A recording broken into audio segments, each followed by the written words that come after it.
Welcome back to Melodic Memories of the Lights Monarch. I'm Casey, and today I need to talk about the When We Were Young Festival 2025.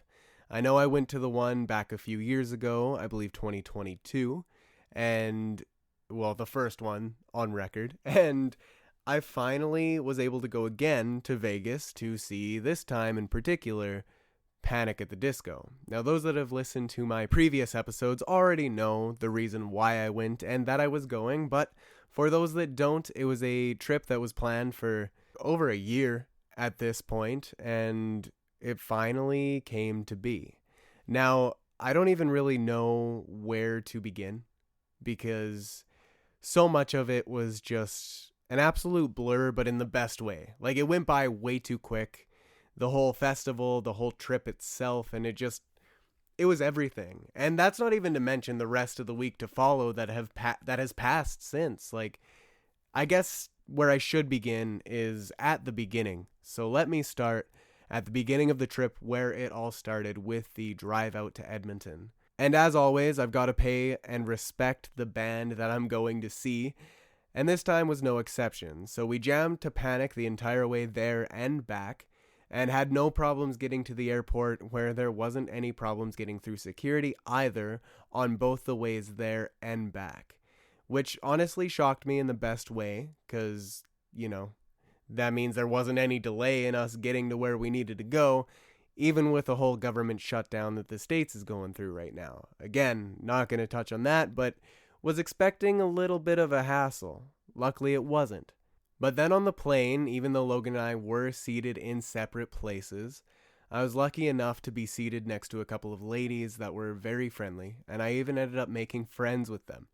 Hopefully those photos of the sunset and the city that I took on the plane turned out well enough for them, because I was sitting there taking pictures out the window, and lo and behold, they're like, "Hey, can you send me those?" So, I made friends. I even was seated up far enough towards the front, which Logan was not, but for whatever reason they gave me like near first class seat, and we were loading zone 9. I don't really know why they gave me that seat, but they gave me that seat, and I actually got free liquor, so that was cool.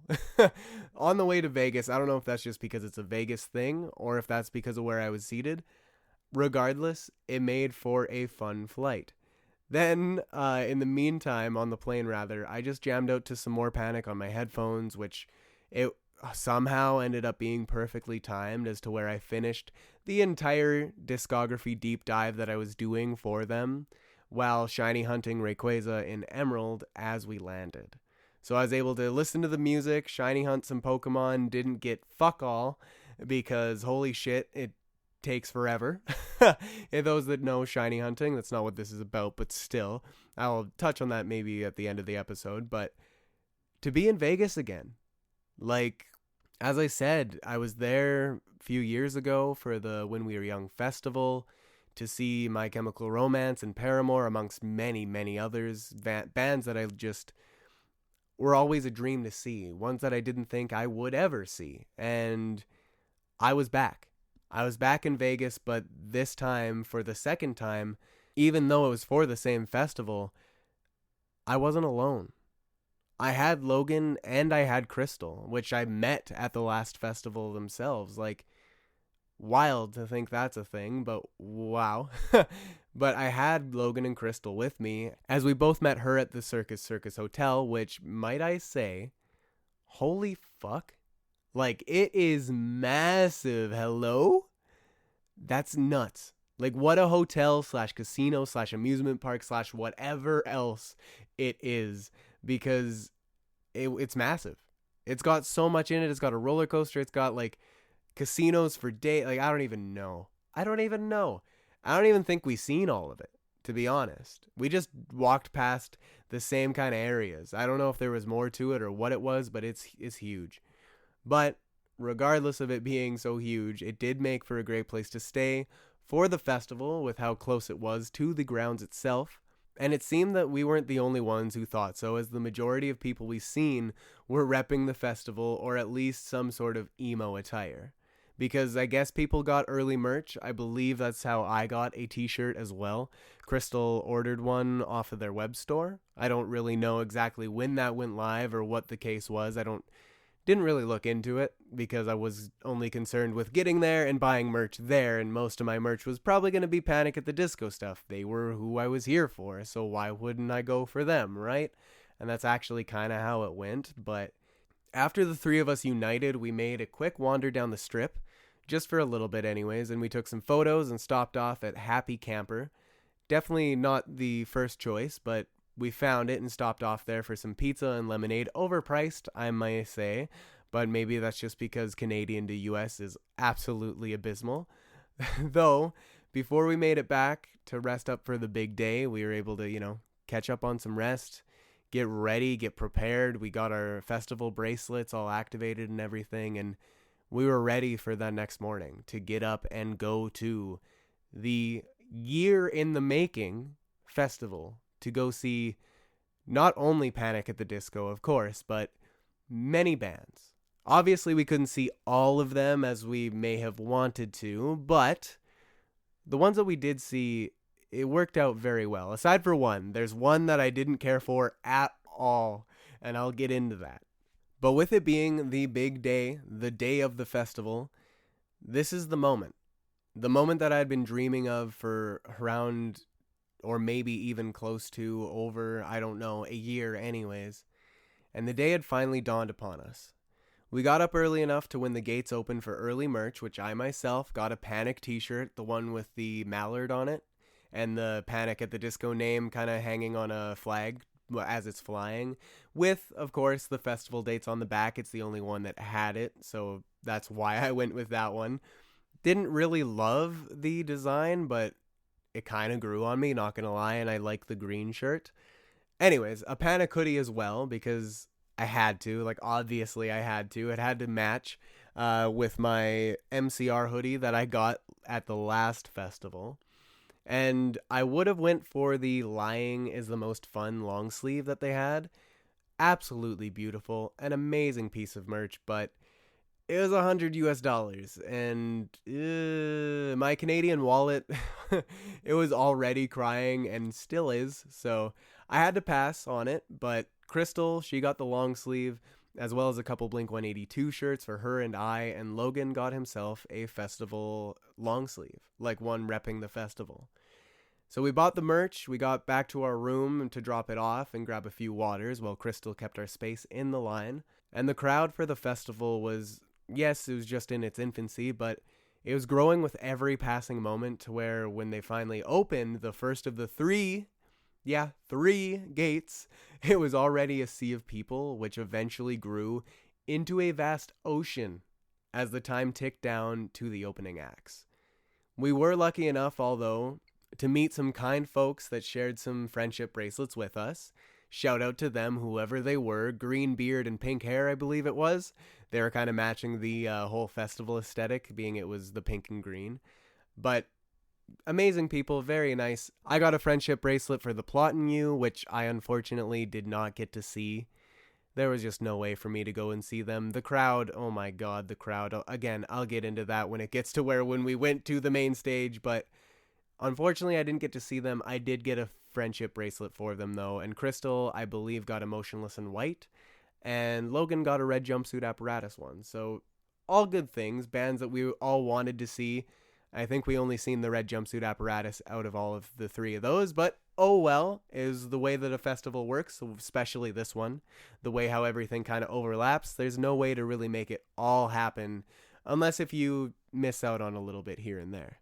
But it passed some time as we chatted and the gates properly opened, and as we arrived into the proper festival grounds, we took photos with the sign, as I had during my first festival, and, just kind of gotta make that tradition if I ever go again. But we made our way afterwards to the Ghost stage to start our day off with the Movie Life. And as we were in the crowd waiting for the Movie Life to start, we met some a really friendly group of Aussies, oi oi oi, from Australia, who were incredibly kind and shared more friendship bracelets with us. in which at this point I had one for the Plot in You and another for Panic, which they were able to give me. And even though they're just silly little plastic beaded bracelets, I don't know. I just can't help but smile whenever I see people with them and trading them and just giving them out to people. It kind of warms my heart. It's like a little community thing, and I honestly have a huge collection of them now. For all the way from Taylor Swift, I think is the first one I really traded them at, and then there was some from, I mean, obviously the festival, MCR. I see them everywhere. I might not get them from people every single time, but I see them all over the place. That's just like the thing to do. And I mean, I'm not saying Taylor Swift made it a thing to do, but she sure mainstreamed it. And I'm glad she did, because it's heartwarming. It's just a little like, hey, I'm a fan of this thing, of these things, of these bands, be it a festival or a single show. And it's just nice to see. It's nice to see and have a sense of community with those things, even though they can be looked at as just silly little bracelets. But I digress. We got to see the Movie Life, and they put on a pretty good show.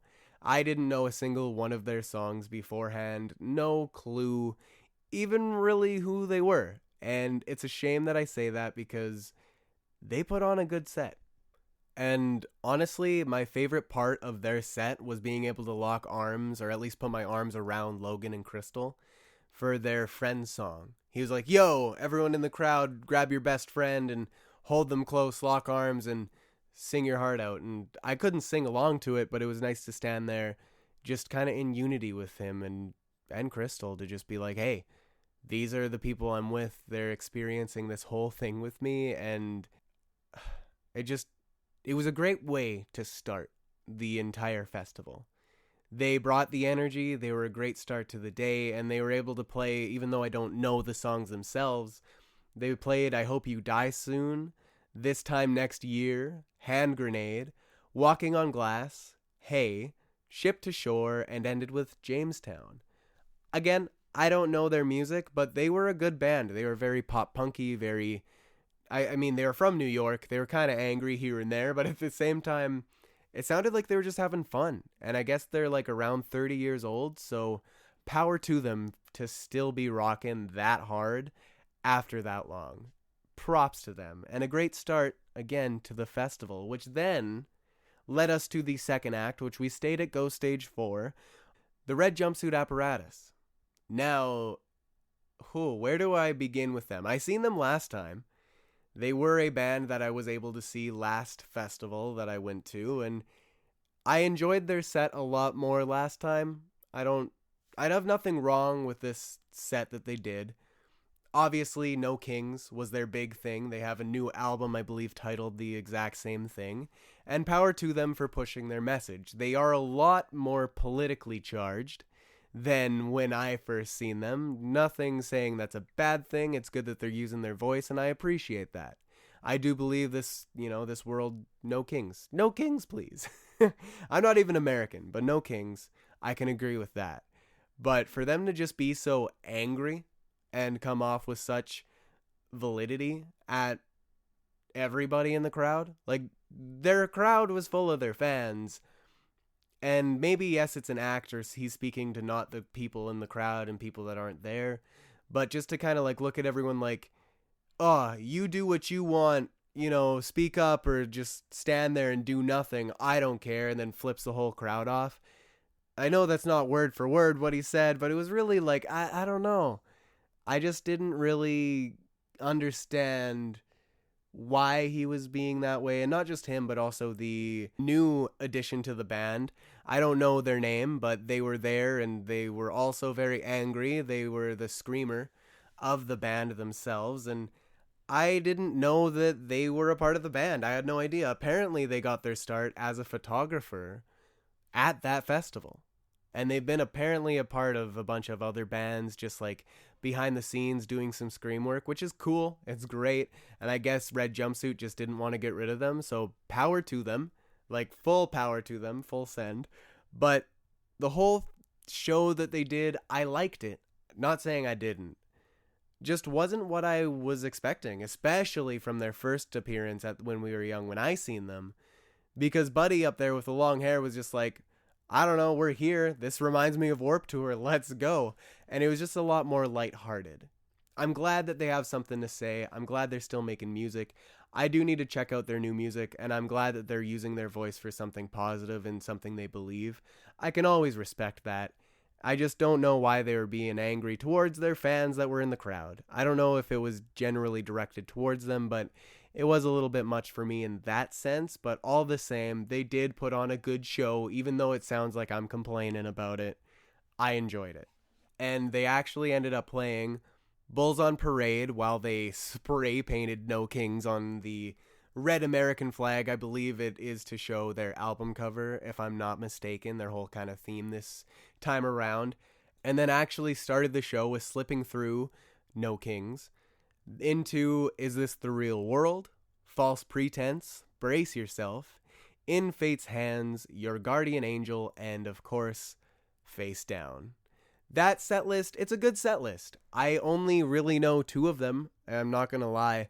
Your Guardian Angel and Face Down were the only two I actually know. I'm not a huge Red Jumpsuit fan, but I appreciate them. I like those emo bangers, and the rest of the crowd seemed to enjoy it as well. The rest of the set was pretty good, and there was one guy that ended up stepping in front of Logan and I, complete red jumpsuit. He had the red jumpsuit on, and he was ready to rock. He stepped on Logan's feet a few times, was right in my face a few times too, like not his face, but his hair and everything. It was a bit much for me, but hey, the man owned it. Power to him. He was obviously a huge fan. He was belting out every song, and the energy there, fuck yeah. Rock and roll, buddy. Fuck yeah. Then after that, we only stayed for this next band, the Rocket Summer, because I was waiting for the band afterwards. Now, the Rocket Summer, I don't really have a whole lot to say about, aside from I was very happily surprised. Again, I did not know a thing from them. I didn't even know they were a band.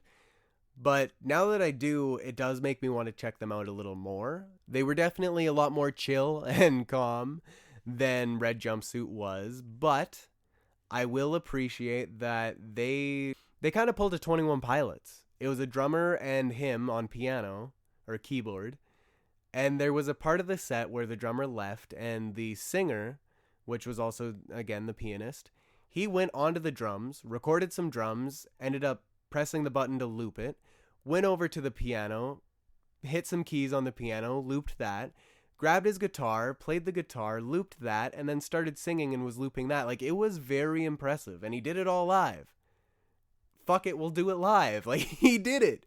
And that was very impressive to me, because I appreciate that, 21 Pilots does stuff like that. And this band I had never heard of before. I really liked it. And they even did a little small cover portion within their songs of When We Were Young by The Killers. I believe that's the name of it. But literally the song that says When We Were Young, which I don't know, even Logan and I agreed, why have The Killers never headlined this festival? I don't know, maybe they have and it's something that I completely missed. But regardless, they did a good job and they ended up playing Brat Pack, Do You Feel, When We Were Young, the cover, and of course, So Much Love. So they did a very, very good job. And I was happily surprised. Very happily surprised. And for that set, I actually got to get to the barrier so I could be for the barrier for the Amity Affliction. Unfortunately, we didn't get to see Mayday Parade, but I've seen them a couple times now, and I was okay with passing. They would have been a band that I would have liked to see because they played at the same time as the Rocket Summer, or at least right after, and there wouldn't have been enough time to make it to Amity again, at least with the crowd and how it was filling up. So we stayed, and I still enjoyed myself, is what I'm trying to say. But then, the next set, at the same stage, Amity Affliction, or the Amity Affliction, whatever. Holy hell. When I seen that they were on the set list for this festival, I was enthralled. I was so happy because it means and meant that I was able to finally see them. And their music, it came to me in a time when I really needed it. And I'm not the biggest fan. I don't know all of their music. I'm going to put that out there right now. But their two albums I fell in love with, and I mentioned them before. But it was the one that they did the redo of, Let the Ocean Take Me, and of course, Everybody Loves You Once You Leave Them. Amazing albums. Those two I latched onto. I fell in love with all of the tracks on them, and they're songs that mean a lot to me because they helped me in moments that I really needed them. And this whole set that they were able to do, it was amazing. Because as I was up on the barrier for the set itself, I got another friendship bracelet from the Aussies. Oi, oi, oi. But this time an Amity one for making it to the barrier itself. So I got an Amity Affliction one to add to the collection. And their whole entire set, like, let me just even say, they started with Pittsburgh, okay? Then went into Drag the Lake, which that one isn't from any of the albums I mentioned, but it was one that my friend and ex-roommate, Kat, shout out to her, doubt she's listening, but love to her. She sent me that song and was like, this was her song of the year. And I remember listening to it and being like, ooh. And that is the song that put Amity Affliction on my radar. That is the first song I heard of them. And maybe it's not their best one, maybe it's not everyone's favorite one, but I sure liked it. And I'm like, fuck, thank you, Kat, for sending me this song, because it is what opened the gates for me even knowing this band existed. And to be able to hear Drag the Lake live kind of brought it full circle, to be like, holy shit, this is the one. This is the one that got me into these guys, or at least the one that showed me they existed. And then when I did find their next album, I was like, that name, I know that name. Let me listen to this. And that's why I fell in love with the redo album and then the next one. Like, it all kind of just falls, dominoes falling into place. So after Drag the Lake, they did All That I Remember, Death's Hand, I See Dead People, It's Hell Down Here, and they ended the set. Now, I don't know if this is a normal thing that they do every single set. I have no idea. But after that kind of set list, I think there was only one or two that I didn't fully properly know. The rest, I knew all of them. And this one, it's my favorite. It is my favorite song of theirs that I've heard, because I have laid in my bed and drove my truck and everything and just bawled my eyes out to this song in particular. And it's one that is very, very close to my soul because I relate to it so much, or related at the time. I'm not saying I'm in that bad place now, don't worry. But Soak Me in Bleach. They ended their set with Soak Me in Bleach. And that alone, I don't even have words. I don't have words to say how much that meant to hear live. The moment it started, I just jaw dropped, like, no way. And yeah, I was an emotional mess after that, for sure. As we, as the show ended and we walked to the next stage, I was just in awe, like, just kind of crying to myself. And Logan even asked me, hey man, was that a good set? Did you enjoy it? Because he knew I was excited for it. And I just looked at him and just shook my head like, yeah, I really enjoyed that. Like, it was everything. I'm so happy I was able to see the Amity Affliction and to be able to experience those songs, just the few that I was. And also to be able to stand next to an Aussie himself, like, you know, an actual person from Australia, the proper experience as he told me himself, like, it was perfect. There was nothing that could have beat that for the Amity Affliction. I wish the set could have been longer for sure, but maybe one day I'll see their own headlining set. Who knows? Looks like from their stage setup, it looks like they have a new album on the way. I know nothing is, confirmed, but with the flag and all the imagery and everything, I would assume a new album would be down the line. So thank you, Amity, the Amity Affliction, thank you for such a performance, and I cannot believe I've finally the chance to see them all. Like, I hope there's a new album, as I mentioned, but after that, we made our way through the crowd to the Alliance stage, and not that we were needing to be there yet, we had some free time, but we did catch the end of the Drain set as we filled up our waters and made our way into the crowd proper to prepare for the Plain White Tees. Now, at this point, Logan was feeling a little bit worn out. Crystal was definitely feeling a little worn out. I myself had my hat on. I was ready to go. Maybe I'm just built different. I can withstand the heat and the exhaustion of all of that. It doesn't really bother me. And I was feeling good. But we stood in front of the Mister, this fan that they had going while the drain set ended. And might I say, the energy that that band brought. No idea who they were, no idea what song it was. But they brought the energy for that. Holy shit, they did. I wish I could have seen their set in full after seeing that last song. Because Buddy grabbed both mics, literally 2 mics, 1 in each fist, and was just screaming in them. Like, squat to the floor, just, like, what? It was weird, but fucking cool. Anyways, as I was saying, we made our way back into the crowd for the Plain White Tees, but before they played, we got jumped by a UK artist named Don Bronco, or Don Broco. Not exactly sure which way his name is pronounced or their name, but what a set this band had, and I don't mean it in a good way. From some corny lyrics to the main singer looking like he was a bro dude ready to teach a math class, I don't really know which was worse. The music itself, or how much people around us enjoyed and were engaging with all of it. Especially when he was asking everyone to take their shirts off and swing them around their heads, or even the Bruce Willis song, Yippee-ki-yay, motherfucker? I don't even know. Not my cup of tea, though I'm glad people around me enjoyed it, and the people that enjoyed it were able to experience whatever the hell that was. The energy was there, I can't deny that, and I don't really know if I have much else to say about them or about that band. I do believe the drummer should be the singer instead of the singer being the singer, but, you know, they have their fan base, and their fan base was there.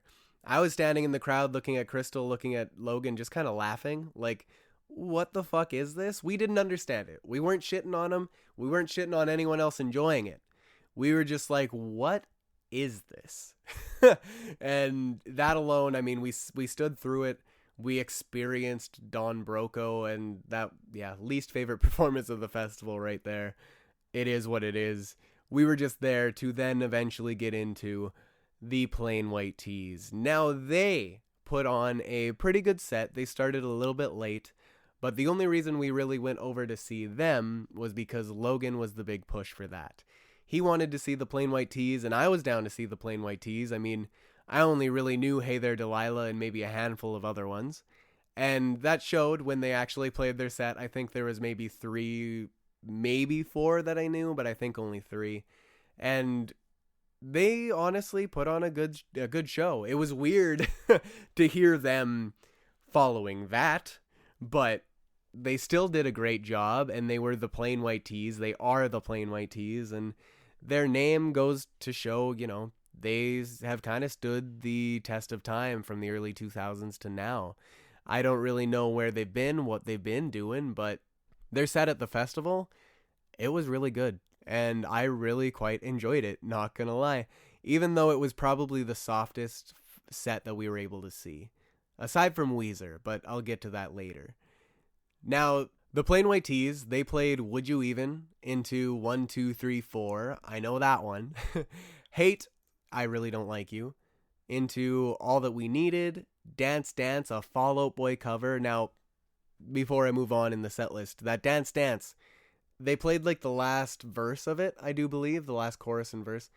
Yeah, the moment that song started, the moment they started All That We Needed, I believe that's the song, the bass line, Logan and I locked eyes like, bro, we know this.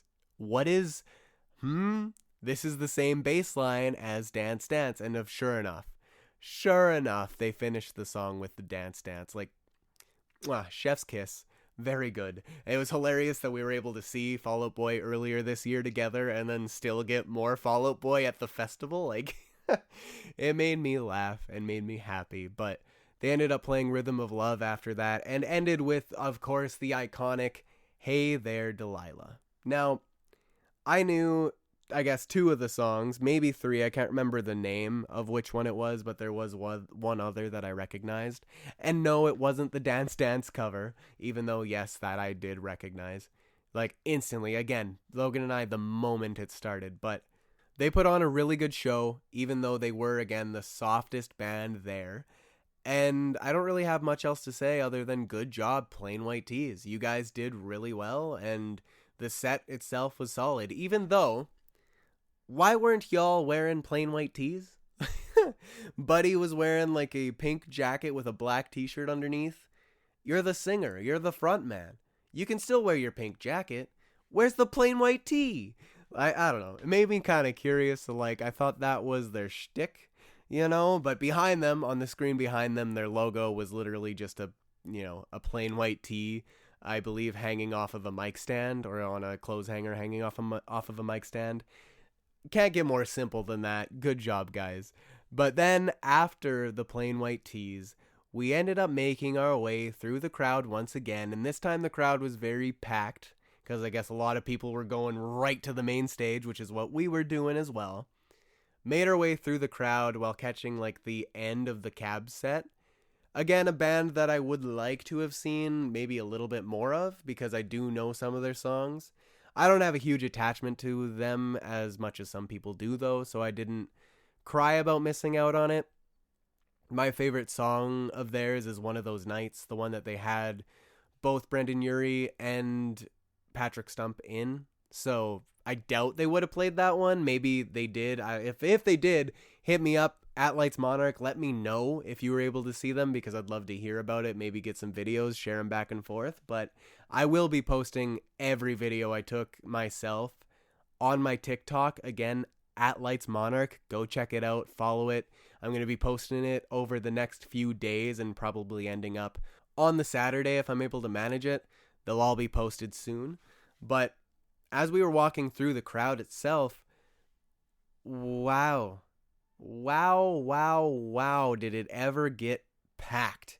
Because we were making our way to the main stage to get ready for, we wanted to see Knocked Loose, and I wanted to personally see The Plot New, but again, I couldn't, because I couldn't run back to the stage, because when I say this ocean turned into a raging sea, there was no way to get out of that and back. Granted, I'm sure there could have been, but we were like slowly snaking our way through, and I kind of knew in that moment, as Simple Plan was playing, because we were walking towards the stage as Simple Plan was maybe halfway through their set, we got like I'm Just a Kid and the Scooby-Doo theme song, fuck yeah, along with a couple other ones. But I don't know Simple Plan very much. I know kind of their bangers, but again, we were walking through the crowd while they were playing, and we caught the end of their set, which I believe the songs themselves were Addicted, What's New Scooby-Doo, Welcome to My Life, Where I Belong, I'm Just a Kid, and Perfect. I believe that was the songs that they played, so I guess a little more than just half of it, but we missed the first few songs. They did good. Their set had a lot of energy, but I wasn't so much paying attention to it because we were snaking through the crowd. And Crystal, bless her, she was able to actually kind of take the lead on that one, because I could have myself, but I felt bad because I'm like, I can't do this with a train of people behind me. Like, it's just not going to happen. And she was able to get us up pretty decently close for the time that the next set started, and that was Knocked Loose.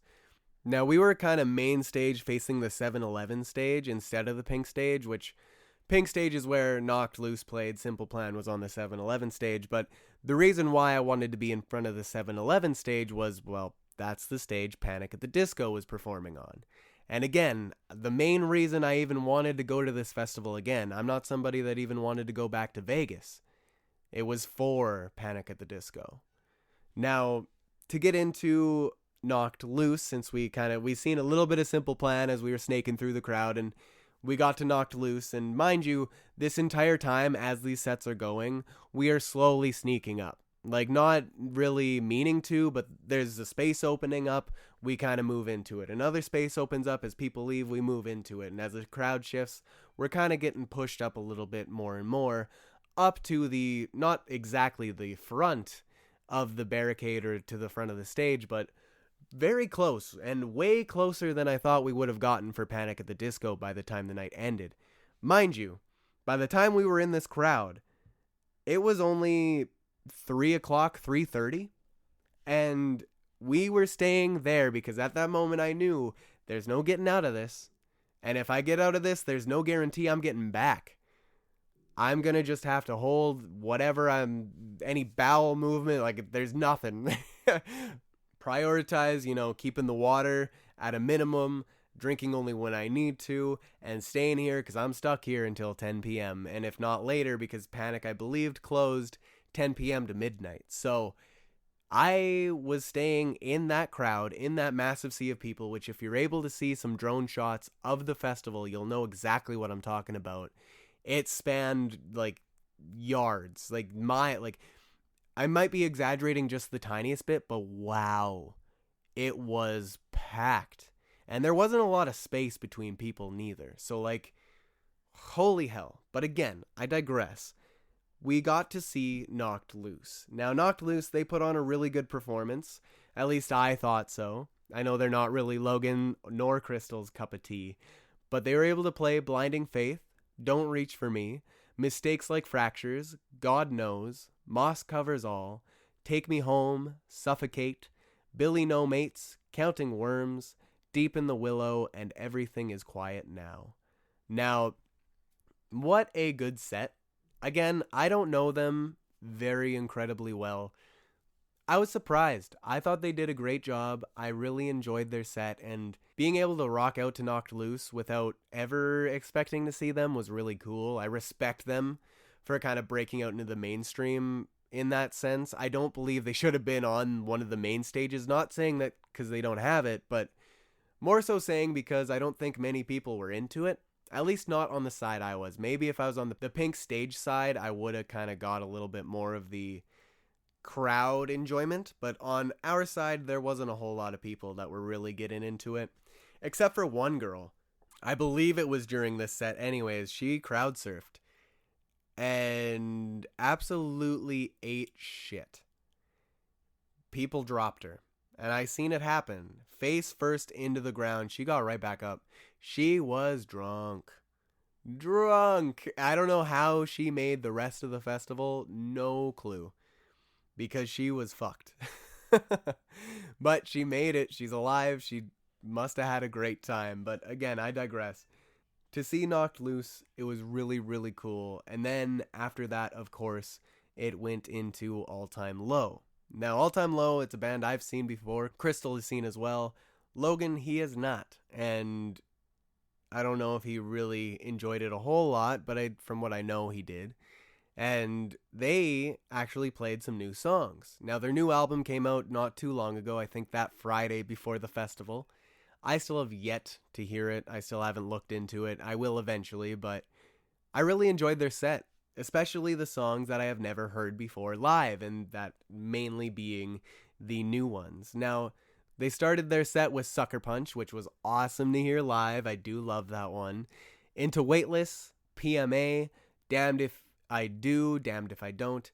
Something's Gotta Give, The Weather. I really, really love The Weather. That one was probably my favorite of their set. Into Hate the Song with Eric from I Prevail. Was very upset that they did that. I mean, I know I Prevail, I can't hold too much against them, but I don't like that they're not letting the old singer release music. I don't know the legality behind all that, but it just puts a bad taste in my mouth, and whenever I see that guy's face now, it just makes me upset. I don't know if that's right or wrong, but regardless, they did that. And then Monsters, they brought Black Bear up on stage for that one. That was unexpected, and I did not know Black Bear looked like that. No judgment at all, but I had no idea what he looked like. At all. I think maybe the only time I actually seen him was maybe in one of MGK's videos, and I don't vividly remember that. So, regardless, amazing performance of Monsters. Into Dear Maria, Count Me In. They did a good job. I mean, it's All Time Low. It was actually some people's favorite set of the entire festival, which I can't say the same for, but I really enjoyed it. Like, again, All Time Low, they put on a good show. They know how to perform. So they did a good job, and I'm glad that I was able to see them again, because I don't know when the next time I will actually see them is, or if I'll even go to my way to see them again. It really depends on what kind of tours they do and what's next for them, because regardless, once I listen to this new album, I'll be excited to see where they go from here. Now, at this point, the festival itself, Crystal had to leave. She needed to use the bathroom and get some more water. And I said my goodbyes. I'm like, you're not getting back. There's no way you're getting back here. So she left, gave her a hug. She took off. Logan and I, just the two of us, the boys. And we ended up being able to see The Used. I don't have anything to say about The Used. Nothing bad, nothing good. I don't really care for them very much. I know people love them, and I'm not going to shit on the people that do. I just don't get the whole whatever they got going on. Some of their songs are good, yes, and we were able to vibe to it at least. I don't really care for Buddy's voice, and that's just me. At least live, it doesn't sound very great. And then the energy that they brought, they did bring some energy for certain, so it wasn't like a complete bummer, but just not my favorite set of the entire festival. Regardless, after that was the next one that we were looking forward to, being The Offspring. And at this point, I already missed the Plot in You. There's no way I was getting out of there. I mean, I probably could have tried, but I wasn't going to get to the spot I was at, or even further, for Panic at the Disco. So I kind of chose that and rode with it. But we were able to see The Offspring. Now, The Offspring was not a band I was expecting to see. I didn't really plan to see them, because I'm going to be seeing them in January, where I live. They're coming here, and I won free tickets.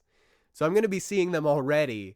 But the fact that I was able to see them here, yes, it might be the same set here in GP, but at the same time, the energy this crowd gave, and Logan is his favorite set of the night.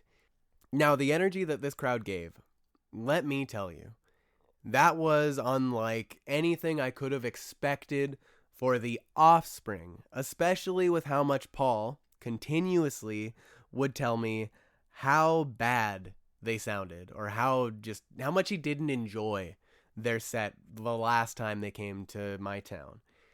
This set was completely unlike anything. I didn't expect it, and they rocked out, man. For a bunch of old dudes, and I say that with respect, they are ancient looking from the last time I know them, because what I know them for is the music videos. When I think of The Offspring and think of their face, I think of You're Gonna Go Far Kid music video. And wow, I know time is a cruel mistress, but wow, time has aged them like crazy. And their set, though, even though they're old, even though I didn't expect as many people to know them, rocked out hard. And the crowd, again, nuts. They went nuts for them. Buddy ended up, one of the guys, I don't know their names, but one of the guys, he ended up yelling out, "Fuck yeah." And the entire festival, just a loud, "Fuck yeah." It just echoed. And he did that a bunch of times. He was like his own little Freddie Mercury.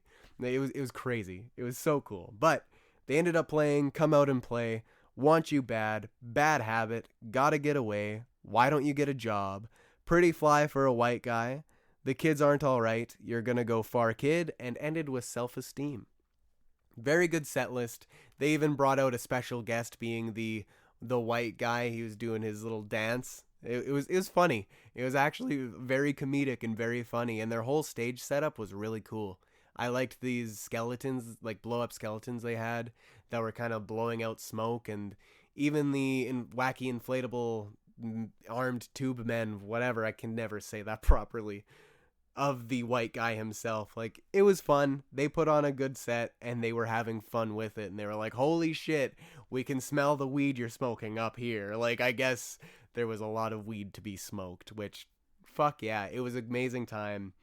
Cannot complain. But then after that, we got into Avril Lavigne, and right before Avril Lavigne started, and mind you, we're continuously getting moved, the crowd is being shifted, we're getting pushed up a little bit further, and the crowd is kind of closing in on itself a little bit more. And this is where, out of nowhere, Crystal comes back. Hello? Like, I did not expect to see her again for the rest of the night. At all. I expected that I might even get split up from Logan at some point, which ended up happening at a different point, but Crystal made it back here to us in the crowd for Avril Lavigne. And that absolutely shocked me. It was really fun, Avril Lavigne. I don't know so much what to say about her set. I enjoyed it, but at the same time, it's Avril Lavigne.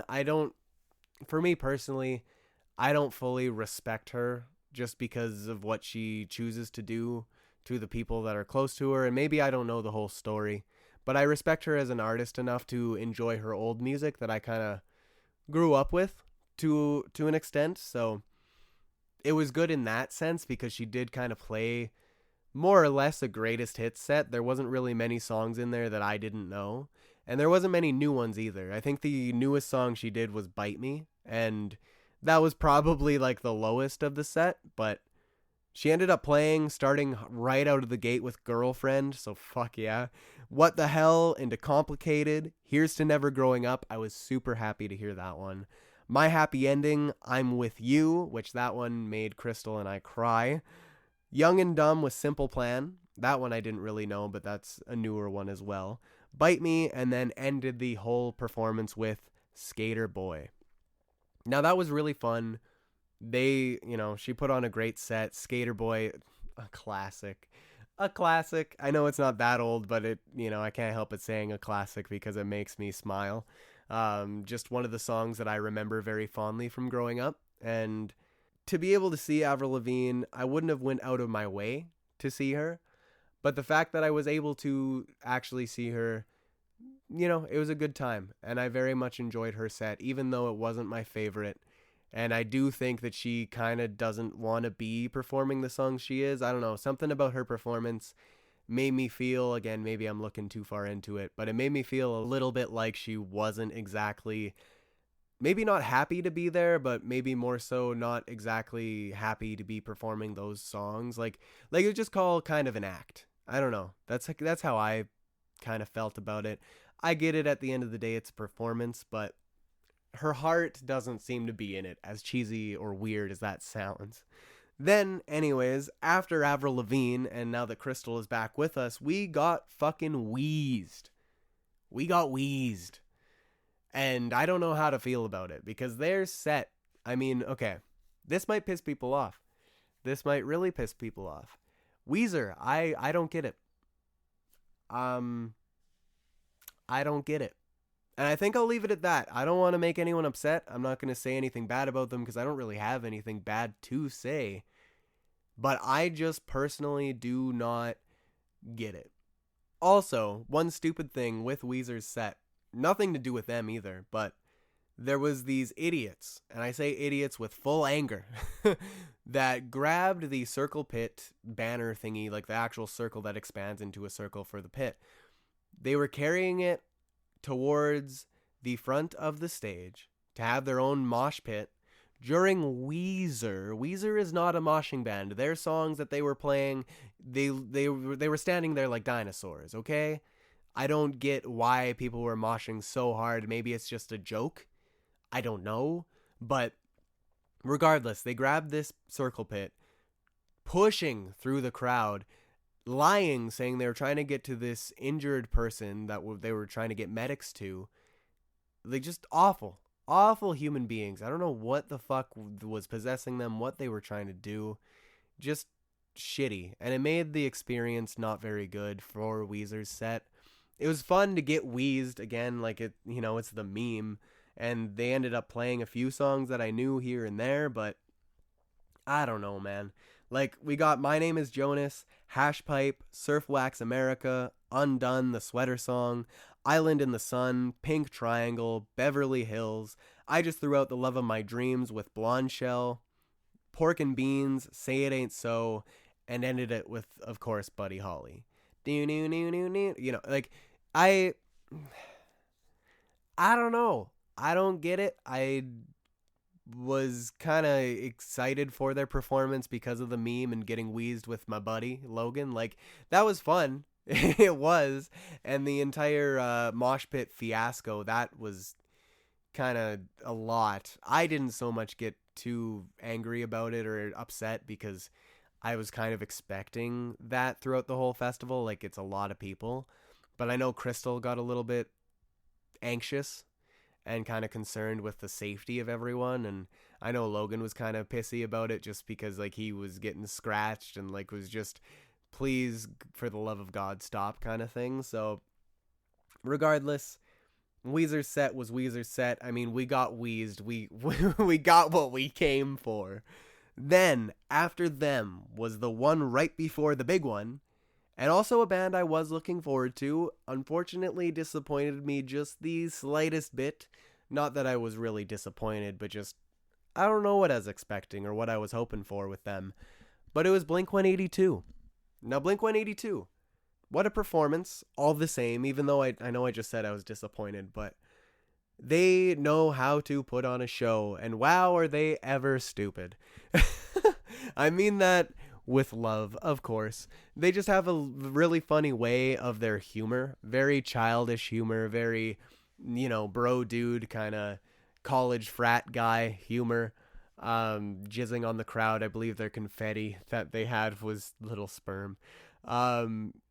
They did a good job, though. I will give them that. And they did play some bangers that I knew. I thought their set list could have been a little bit different, but at the same time, maybe that's just because I don't know all of their songs. I don't really have much else to say other than I enjoyed it. Blink-182, I'm glad I was finally able to see them. They are absolute legends at their craft. All three of them. And to have known that this was their last stop. The last stop of their tour that apparently they've been on for the last 2 or so years. This was the end of it. And we got to see show, I guess, the second last one. I think it was 159 out of 160, which is absolutely wild, if that was the right number. Hopefully I'm correct in saying so. But they played The Rock Show, First Date, Josie, Anthem Part 2, Online Songs, M&M's, Fuckface, Dumpweed, Feelin' This, Down, Turpentine, Can't Go Back, Wishing Well, Stay Together for the Kids, Roller Coaster, Dance With Me, I Miss You, More Than You Know, Hope, What's My Age Again, All the Small Things, and ended with Damn It, with Mr. Brightside being the very end. It was good. I didn't realize that one song was a Descendants cover. Never seen the Descendants, no idea. But I know a lot of people like it. Blink-182, a solid set, just not as good as I was hoping it to be. And maybe it's because my expectations were so high with them because they are, thought of as legends. And since they are such legends, I guess I was just expecting maybe a little bit more. But not saying it was a bad set, not saying they did a bad job. Their energy was there, and they were silly, they were funny, they were Blink-182. What more can be said other than that? But this is what the big moment, the entire festival, the entire day, the entire past year had been building up to for me. Now, to think about it in this way, while I was on the plane, it kind of clicked in my mind that once I see Panic at the Disco at this festival, I will have seen the entire emo trinity, plus 21 Pilots, in the exact same year. And that's being Fall Out Boy, MCR, Panic at the Disco, and 21 Pilots. Like, I will have seen all 4 of those bands in one single year. And maybe that's something that can easily be said for people that do live in the States. But as a Canadian from a small town and somebody that grew up with these bands that really loves them and their music, my little repressed emo soul, okay? That, I actually teared up on the plane thinking about that.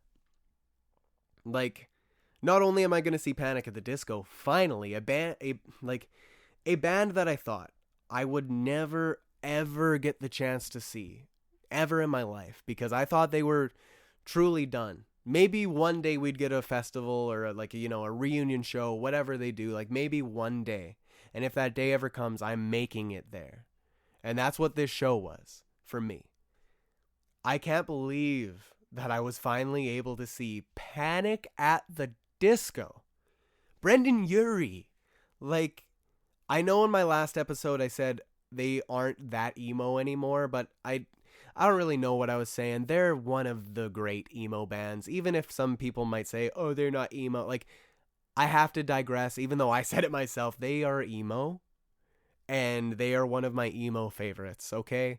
Like, I'm so glad that they were able to headline that festival, that I was able to see it, and their fanatical return, their fantastical return, if you will. So happy. So ecstatically happy. From the moment that countdown started. Yes, it had to be reset because I guess they weren't ready, but that countdown started, counting down from 5, 4, 3, 2, 1, and that intro starting. The intro starting to their very first album, A Fever You Can't Sweat Out, which they played in full. I was... The moment Brendan Urie got on stage and the song started, I can't even put it to words, the amount of awe I felt. And I know this guy is just a guy. I understand that. He's a man. There's nothing necessarily special aside from him being the lead singer of a band. But for as much as I've looked up to him over the years, and for as much as his music, the band's music, has meant to me over the years and has helped me through certain things or helped me get over whatever hurdle that I'm facing in life alongside all these other artists I love, I know, but Brendan Urie and Panic at the Disco was a huge part of that as well. And they again were the second main band that I fell in love with after Black Veil Brides because of YouTube. Thank you, YouTube. But to have finally seen Panic at the Disco, and for them to have started with A Fever You Can't Sweat Out in its entirety, being the only difference between Martyrdom and Suicide is press coverage, London Beckons songs about money written by machines, Nails for Breakfast, Tax for Snacks, Camisado, Time to Dance, Lying is the Most Fun a Girl Can Have Without Taking Her Clothes Off, The Intermission, But It's Better If You Do, I Write Sins Not Tragedies, I Constantly Thank God for Esteban, There's a Good Reason These Tables Are Numbered, Honey, You Just Haven't Thought of It Yet, and Build God, Then We'll Talk. Which a lot of these songs haven't been played in years. Years, let alone all together like that. Like, whoa. And in the order of the album. Amazing, amazing, amazing, amazing.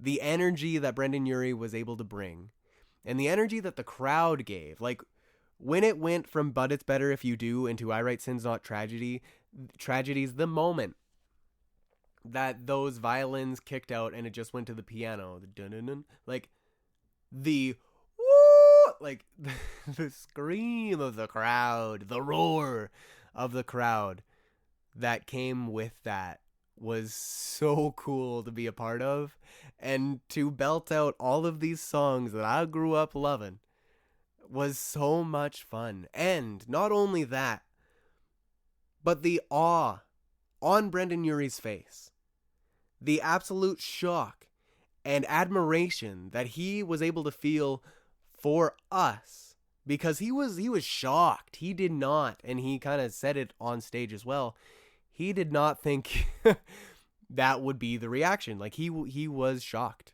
with how much people were just, with how loud everyone was, with how much people were getting into it, with how many people were there. Like, it blew his mind a little bit, I do believe. Like, just being able to see him up there and seeing him with that reaction on his face and saying what he said, like, I do believe he himself was awestruck, which is nuts to think because this man has been around in the game for a long time. I know it's been a long time since he's performed, like maybe 2 to 3 years, which is, again, wild that I was finally able to see him. Bebo, my boy, he getting old. I stand a legend, though. It was wicked to get that first album played front to back. And not only that, there was a second part of the set, the and more portion that I was mentioning What could it be? We got and more. We got the and more to all of the and mores. Like, we got Don't Threaten Me with a Good Time, Say Amen Saturday Night, Hey Look Ma, I Made It, Death of a Bachelor, This Is Gospel, which, my God, I cried at This Is Gospel. Yes, he didn't play it on the piano, but This Is Gospel is one of these songs that just, one of my favorite, all-time favorite Panic at the Disco songs. And I was able to stand there, look directly at him playing it, not through my camera, not through the Jumbotron, like just looking at him. And to hear that song coming through and him singing it, again, it was kind of the moment that I had with Paramore. Like, he was singing it right to me. And thinking about it is making me emotional. So I'm gonna move on, but an amazing moment to finally experience, and to experience it live. That alone was everything. He followed that up with Miss Jackson into King of the Clouds, which that one was really cool. Really cool to hear, though the second night he changed out King of the Clouds for New Perspective, which, hello, New Perspective. I am not upset that we didn't get New Perspective, though I will say King of the Clouds, not that I prefer one over the other. King of the Clouds was a bigger shock to me. I didn't think he was going to play that in any universe. But he did, and I was very happy about it because it's one of my favorite from Pray for the Wicked. Like, top of the line for me. So happy we're able to get that. And New Perspective still did get to experience, as Crystal and I walked out during the second night to actually experience Panic Set for a second time, just in case if they were going to maybe change some things up. And for me being such a big fan, I could not go, like I wanted to be there. So anyways, they ended up playing 9 in the afternoon afterwards, which, classic, fuck yes. Vegas Lights, knew they were going to do that one. I just knew it.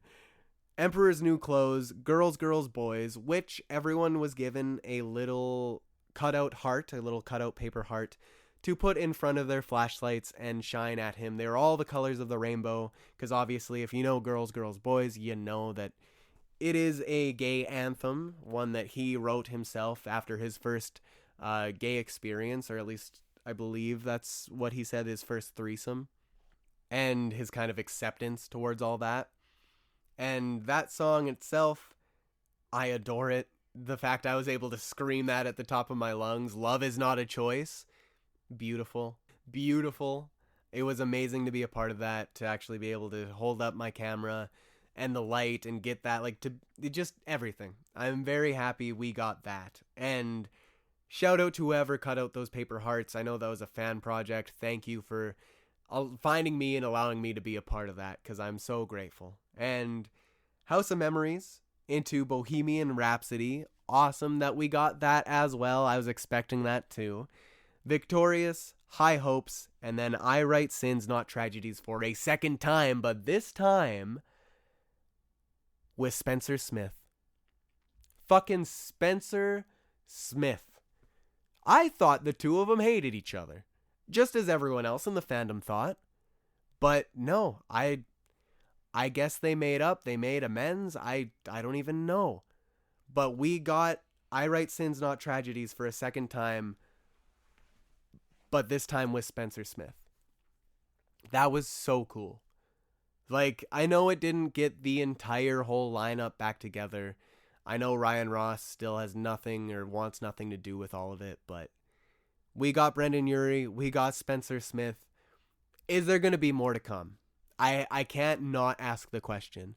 Is there going to be another album, another Vices and Virtues, or is there going to be another tour even with, the way that this whole tour was set up, being it only a festival appearance, they had a lot of 20th anniversary merch, which right after the show, they announced the box set and vinyl rendition of the 20th anniversary of their first album, A Fever You Can't Sweat Out, and which had a bunch of demos, and then they even released the live from Denver on Spotify, and they're putting that on vinyl as well if you got the box set, which unfortunately it was limited. I believe it's sold out now, but it begs the question, with all of that included, alongside just the simple fact that the tour staff themselves were wearing like tour merch shirts for the tour, quote unquote. Is there going to be a Fever You Can't Sweat Out 20th anniversary tour? Death of a Fever, if you will. That's kind of what the fan base have been coining it. I don't know. I'm not going to expect it. If this was their final curtain call and their actual finale, perfect. I'm glad I was there for it. If there is more to come, I'll be keeping my ears to the ground and eyes open. Like, if there's more, I would love to be able to see them again. I'm not going to be greedy, though. If I don't get the chance, I don't get the chance. But when I say Panic at the Disco and their performance was everything, I really mean it. That was a perfect curtain call for myself to end this year off. Like, I know I have one more show, being Machine Gun Kelly in Edmonton with Paul, but if I didn't have that, because I didn't expect to, that was very last minute, like, oh, there's tickets, let's buy them. But I don't know if I really have words to say other than it was fantastic. It was amazing. It was everything I could have hoped it to be. And I finally was able to see Panic at the Disco in Vegas, their hometown. Like, I don't think I could have asked for anything more. And then the next day after that, like, we were able to go down to Fremont Street, even though they did cancel the photo op thing that they had going on, which we missed out because of that. We still met a bunch of fans that were there for the same thing that didn't know it was canceled, same as us. Took our own little group photo, which was a lot of fun. Again, the streets were filled with Panic fans, not just Panic fans, of course, but music fans. And that was beautiful to see. After the Fremont Street, we were able to walk the strip and see a bunch of more things, a bunch more people, and it really made for a great trip. Like, the entire thing, from the festival to then after going, again, Fremont, the strip itself, seeing the final performance of Panic at the Disco that night too, and catching New Perspective live and dancing so hard and being such a vibe, quote unquote, that we got another friendship bracelet. This one just being a festival one, but amazing. An amazing experience, an amazing time. And the next day, we were even able to go down to, Little Caesars Palace or the mall, whichever it is. An amazing, beautiful place. Crystal knows of it and showed it to us. But we got to see an animatronic show for the Fall of Atlantis. Not something I would have expected to see. And that was on the Monday, after we were done with the festival and just waiting for the plane ride home. Which, when we made it to the airport, we got to see the Jays game, which they won that night. And the entire plane was wooing, like cheering, because I was like, oh my God, they did it. We won. And we were like at least I was fist bumping a couple people, and people were looking at me like, wait, the Jays won? Like, yeah, the Jays won. So they made it to the World Series. We'll see how that goes. Let's go Blue Jays. Fingers crossed that they can pull it off. And I mean, other than that, Blue Jays are in the World Series. Edmonton Oilers keep losing. And I caught Shiny Rayquaza. I finally found it and can continue my Pokemon journey that I've been trying to go over for the, past 4 or 5 years now, because shiny hunting takes forever and I don't do it consistently enough to actually make decent progress, but I digress. The entire trip, the entire festival, Panic at the Disco. A dream come true. Even more so than, I can't even say even more so. This whole year, I'm getting goosebumps thinking about it. This whole year has been crazy. I was able to see so many bands, have so many experience so many different songs that I love from these bands that I love in a live setting and at shows that I don't think I ever could have gotten to see if it wasn't for the people I have met and the connections I have made and the strides that I have made in my life because of these songs. Like, it's a cycle, and these songs helped me when I was younger, and I'm finally able to experience them and feel these feelings, and like, it's just so heartwarming. And I'm glad that I was able to finish it off with Panic at the Disco. Because now that bucket list is done, and I don't know exactly where I'll go from here, or what that means for me. I know there's other bands I still want to see, but like, that was the big one. That was the big one that I had left, and I'm so, so happy.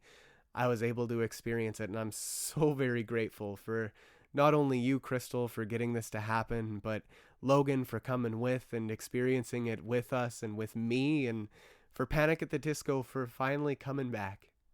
Whether it is just this once, or if there's more to come, who knows? I'm just so grateful, and yeah, I'm a crying mess, but I'm so happy.